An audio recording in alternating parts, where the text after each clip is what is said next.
Catherine Bernardo update. Yung congrats kay Catherine. Box Office Hero Awards sa The 8th Edis Entertainment Editor's Choice. Yan, kinongrat siya ng ASAP Family, Star Cinema Family, Lionsgate Family at ABS-CBN PR. At post ni Catherine sa kanyang Instagram, moments na mag-BFF na si Catherine at si Aris, yun no. Ayun pa nga mga picture nila, ice cream, nasa likod ni Catherine. Sabi ni Catherine, my DSNPS and all grown up, living her best life so proud. Sabi naman ni Aris, life is sweeter with my best friend around. Masaya pa nga ni Catherine. Kasama niya yung BFF niya si Aris dyan sa Melbourne, Australia. Kasama pa nga nila yung boyfriend ni Aris dyan sa dinner.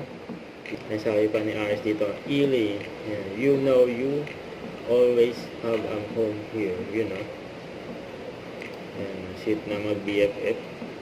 Nag-enjoy dyan si Catherine sa kanyang bakasyon dyan sa Australia.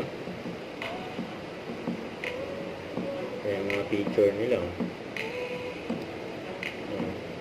Pinasal talaga ni BFF niya si Aris, si Catherine dyan. And enjoy.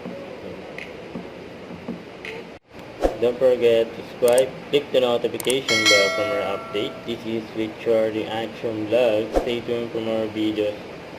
See ya.